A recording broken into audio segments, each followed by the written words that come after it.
जिंदगी या उम्र में चाहे हम कितने भी बड़े हो जाएं, लेकिन हमें हमेशा अपने अंदर के बच्चे को जिंदा रखना चाहिए, क्योंकि हद से ज्यादा समझदारी जिंदगी बेरंग कर देती है। अपनी बहन बचाओ और दूसरे की बहन वाओ। अरे अपनी बहन बचाओ और दूसरे की बहन वाओ। अरे काय की अपनी बहन बचाओ, जब दूसरे की बहन वाओ तो खुद की बहन को भी मत बचाओ।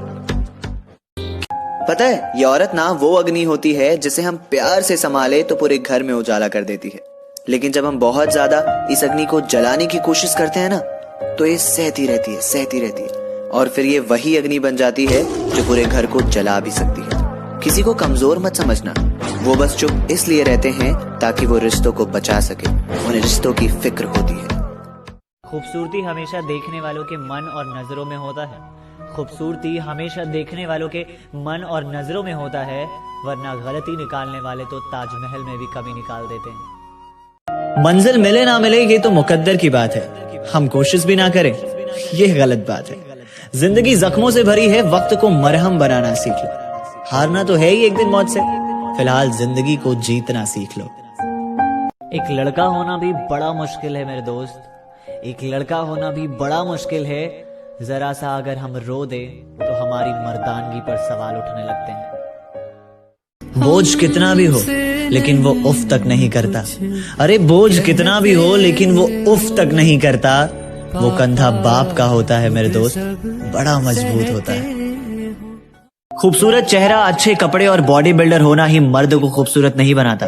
एक खूबसूरत मर्द बनने के लिए एक औरत की इज्जत और कद्र करना ही काफी है। अपनी हवस और हैवानियत की निगाहों को हटाकर देखो, यकीन मानो औरत से अच्छा दोस्त कोई नहीं होता। एक औरत की हिफाजत करने के लिए उस पर नजरें मत रखो, वो नजरें हटा दो। वो उस काबिल है कि अपनी सुरक्षा खुद कर सकती है। बस हम कर सकते हैं तो उसे सपोर्ट उन सभी चीजों में जिसमें वो आगे बढ़ना चाहती है, क्योंकि एक औरत है तो हम हैं, एक माँ है तो एक बच्चा है। अगर आपको भी ऐसा लगता है कि आप खूबसूरत नहीं हो तो फिक्र मत करना। दुनिया में ऐसे तमाम लोग हैं जो सूरत से नहीं सीरत से प्यार करते हैं। अपने सीरत को इतना बेहतर बनाओ कि ये सूरत वाले आपकी मिसाल देने लग जाएं। वो कहते हैं ना कि किसी को मिसाल देना बहुत आसान होता है, लेकिन किसी के लिए मिसाल बनना बहुत मुश्किल होता है। उन्होंने मेरी सूरत बदली है, मेरा मन नहीं। अरे ये सच को देखो ना, तमीज ही नहीं बात करने की। जरा इस सच को देखो, तमीज ही नहीं बात करने की। और झूठ को देखो ना, कितना मीठा बोलता है। जमाना तो वो ही बेहतर था जब हम चिट्ठियां भेजते थे और सामने वाला कई दिनों तक इंतजार करता रहता था। अब तो मैसेज का अगर 1 सेकंड बाद भी रिप्लाई दे दो तो सामने वाले को ये लगता है कि कहीं और सेटिंग कर रखी है इसने। आखिर क्यों यार। एक व्यक्ति हीरे की फैक्ट्री में काम किया करता था। वो अपना काम इतनी शिद्दत से किया करता था कि एक दिन उसके बॉस उससे खुश होकर उसको एक छोटा सा हीरा भेंट करते हैं। वो व्यक्ति खुशी से वो हीरा अपने घर पर ला रहा होता है कि घर पहुंचते ही उसके हाथ से उसका हीरा छूटकर कहीं गिर जाता है। वो बौखला जाता है और पागलों की तरह अपना हीरा ढूंढने लगता है। तभी वो अपनी पत्नी को आवाज लगाता है कि अरे भगवान, घर में पड़ी मोमबत्ती लेकर आओ ना। उसकी पत्नी मोमबत्ती जलाकर ला रही होती है तो मोमबत्ती के चमक से वो हीरा भी चमकने लगता है और वो हीरा उसे मिल जाता है। अर्थात इंसान भी इसी मोमबत्ती की तरह होता है। इंसान कितना भी छोटा हो, अगर वो सही वक्त पर काम आता है तो वो सबसे बड़ा आदमी कहलाता है। याद रखो, विवेक आपसे हमेशा ये कहता है कि जिंदगी में कुछ ऐसा कर जाओ कि जमीन पर बैठने पर लोग उसे बड़प्पन कहें, औकात नहीं। लोग समझते हैं मैं घमंडी हो गया हूँ, बदल गया हूँ, इग्नोर करने लगा हूँ। ऐसा नहीं है, बस मैंने लोगों के पीछे भागना छोड़ दिया है, लोगों को समझना छोड़ दिया है। अगर कोई बात करे तो ठीक और ना करे तो भी आम ओके। एक जंगल में एक लोमड़ी के बच्चे ने अपनी माँ से कहा कि माँ मुझे मांस खाना है। उसकी माँ जंगल में गई और कहीं से सूअर का मांस लेकर आई। उसके बच्चे ने कहा कि माँ मुझे ये मांस नहीं खाना। उसकी माँ फिर से जंगल में गई और इस बार गाय का मांस लेकर आई। उस बच्चे ने कहा कि माँ मुझे ये मांस भी नहीं खाना। उसकी माँ ने पूछा कि बेटा तब तुम्हें किसका मांस खाना है। उस बच्चे ने कहा कि माँ मुझे इंसान का मांस खाना है। लोमड़ी ने सोचा कि अब मैं इंसान का मांस कहां से लेकर आऊं। फिर लोमड़ी वो सूअर का मांस ले जाकर एक मस्जिद के बाहर रखा और गाय का मांस ले जाकर एक मंदिर के बाहर रखा। फिर क्या था, इन चीजों को लेकर दोनों धर्मों में घमासान युद्ध होना शुरू हो गया और शाम तक में ही वहां पर लाशें बिछ गई और लोमड़ी थोड़ी देर में आई और एक मांस का टुकड़ा लेकर वहां से चली गई। अर्थात किसी और की वजह से बिना जाने समझे आपस में हम लड़ जाते हैं और सामने वाला अपने मकसद में कामयाब भी हो जाता है। आखिर कब तक मेरे दोस्त। सिर्फ एक बात को याद रखना, ना हिंदू बनो ना मुसलमान बनो, पहले एक सच्चे इंसान बनो। इस देश को तुम पर नाज हो, एक ऐसी पहचान बनो। अपने देश के खातिर ये वीडियो जरूर शेयर करना। यकीन करो मेरा, यकीन करो मेरा, जो तुम्हें भूल चुका है ना वो भी तुम्हें याद करेगा, बस उसके मतलब के दिन तो आने दो। कई बार हम अपने फोन में बहुत सारी चीजें एक साथ इस्तेमाल कर रहे होते हैं तो हमारा फोन हैंग करने लग जाता है। हम उसको ठीक करते हैं, जब नहीं ठीक होता है तो हम उसे रीस्टार्ट करते हैं और फोन रीस्टार्ट करने के बाद वो ठीक से चलने लग जाता है। अक्सर जिंदगी में भी हमारे साथ यही होता है। जब हम जिंदगी में बहुत ज्यादा उलझ जाते हैं ना तो हमें अपनी जिंदगी को भी एक बार रीस्टार्ट कर लेना चाहिए। कसम से बता रहा हूँ, जिंदगी मजेदार हो जाएगी। गुरूर में इंसान को इंसान नहीं दिखता, इस गुरूर में इंसान को इंसान नहीं दिखता, जैसे छत पर चढ़ जाओ तो अपना ही मकान नहीं दिखता। एक व्यक्ति 2 टावर के बीच बनी रस्सी पर बड़े आराम से चल रहा था। उसके कंधे पर उसकी बेटी बैठी थी और उसके पास एक छड़ी भी था। जब वो दूसरे टावर के पास पहुंच गया तो पूरी भीड़ खुशी से शोर मचाने लगी। उसके बाद उस व्यक्ति ने पूछा कि क्या आपको लगता है कि मैं दूसरे टावर तक सुरक्षित पहुंच पाऊंगा?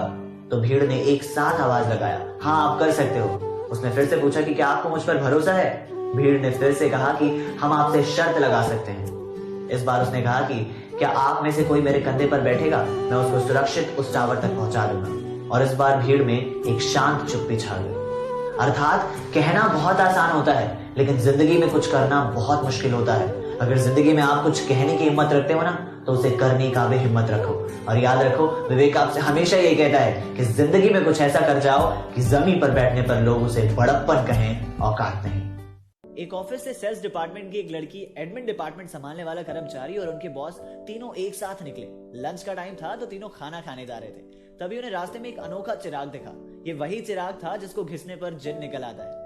तो उनमें से एक ने चिराग घिसा और उसमें से जिन निकल आया। तो जिन ने कहा कि नियम तो आपको पता ही है, मैं 3 इच्छाएं पूरी कर सकता हूँ। तो एडमिन डिपार्टमेंट वाले ने कहा कि मुझे एडवेंचर स्पोर्ट्स का बड़ा शौक है, मैं पूरे इस दुनियादारी से दूर होकर वहां चले जाना चाहता हूँ। बुम, वो गायब हो जाता है। इसके बाद सेल्स डिपार्टमेंट में लड़की कहती कि अब मेरी बारी। मैं चाहती हूँ कि मैं अपने प्यार के साथ समुद्र के किनारे एक बीच पर पूरी जिंदगी बिताऊं। बुम, वो भी गायब हो जाती है। इसके बाद वो जिन कहता है कि बताइए मैनेजर साहब, अब आपकी बारी, आपकी क्या इच्छा है? मैनेजर कहते हैं कि लंच के बाद ये दोनों मुझे ऑफिस में चाहिए, टाइम पर आए।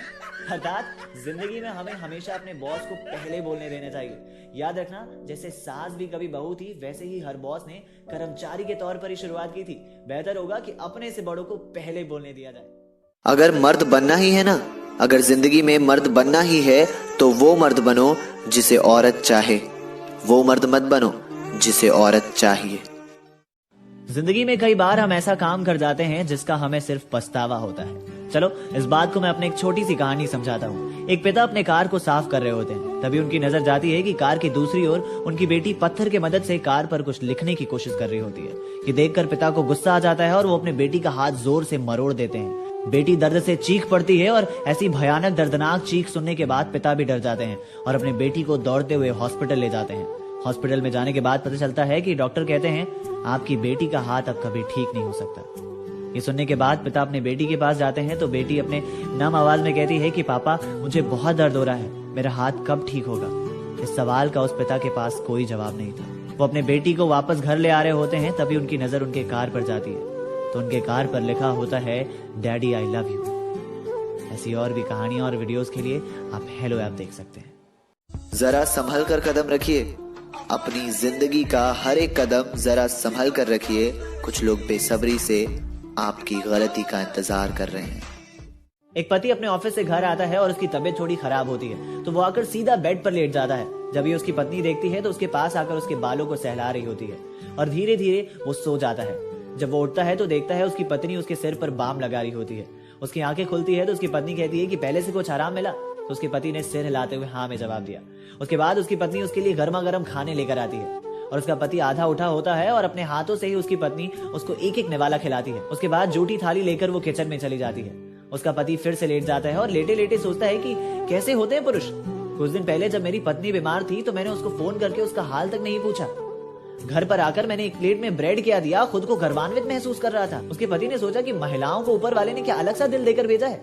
हर पुरुष को एक जन्म के लिए स्त्री बनाकर भेज देना चाहिए ताकि उन्हें भी तो पता चले कि माँ, बहन और पत्नी बनकर जीना क्या होता है। वो कहते हैं ना, वक्त का पता नहीं चलता अपनों के साथ, लेकिन अपनों का पता चल जाता है वक्त के साथ। जिंदगी में अगर आपका प्लान काम नहीं कर रहा तो अपना प्लान बदलो, अपना गोल नहीं। अगर जिंदगी में आपको आगे जाना है तो अतीत के बारे में सोचना बंद कर दो। जीतने वाले कभी बहाने नहीं बनाते और जो बहाने बनाते हैं वो कभी जीतते नहीं। सूरज का काम है उजाला देना और ढल जाना, हम सफर तो चिराग है जो अंधेरे में भी साथ देता है। दीपावली भी बीत गई और दशहरा भी बीत गया और रावण का पुतला भी जल गया, लेकिन कुछ दिन पहले वाली अखबार में ये क्यों छपा था कि एक मासूम सी बच्ची को कुछ दरिंदे फिर से नोच खाएं।